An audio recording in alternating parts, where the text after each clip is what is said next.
Akkam nagaa jirtu daawwattoota koo. Guyyaa irraa kanas egaa akkuma isiniif beellamee viidiyoo akkamitti upload gochuu akka dandeenyu isinitti agarsiisuuf dhufeen jira jechuudha. Kanaaf na hordofuun dagatina. Warri yeroo jalqabaatiif YouTube kootiif haaraa taatan immoo subscribe gochuudhaan gara miseensa maatii Elitu Teekitti dabalamaan isiniin jedha.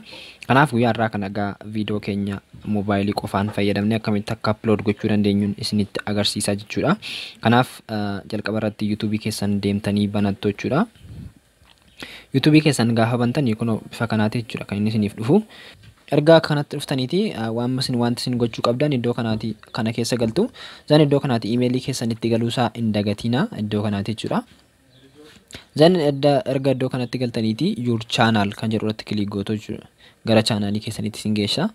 Zan iddoo kanaati amma akka argitanii kana dura amma akka argitan no subscriberidha. Amma ammaatti viidiyoo koo irratti hin gallee jechuudha. Kun amma namoota jechuudha. Kun akka jirutti YouTube namoota an ittiin subscribe godhe naaf fide malee amma waan tokko naaf fidaan jiru. Kanaaf gubbaa kana irratti kilik goone viidiyoo yookiin immoo mallattoo viidiyoo waan fakkaatu kana irratti kilik gootu. Zan iddoo kanaati gara viidiyootti jechuudha kan inni isin geesse. As keessaati viidiyoo irratti gadhiisuu barbaadan irratti gadhiisuu fakkeenyaaf amma yoon kana gadhiisuu barbaade ta'e irrattan kilik godha. Zan iddoo kanaati kana isiniif fida jechuudha. Zan iddoo kanatti taayitilii isaa itti galchitu iddoo kanatti jechuudha. Zan description isaa waa'ee viidiyoo sanaa wajjin ilaallatu. Zan erga kanatti fixaniiti ishee kanatti buutu jechuudha mallattoo gubbaa kanarratti.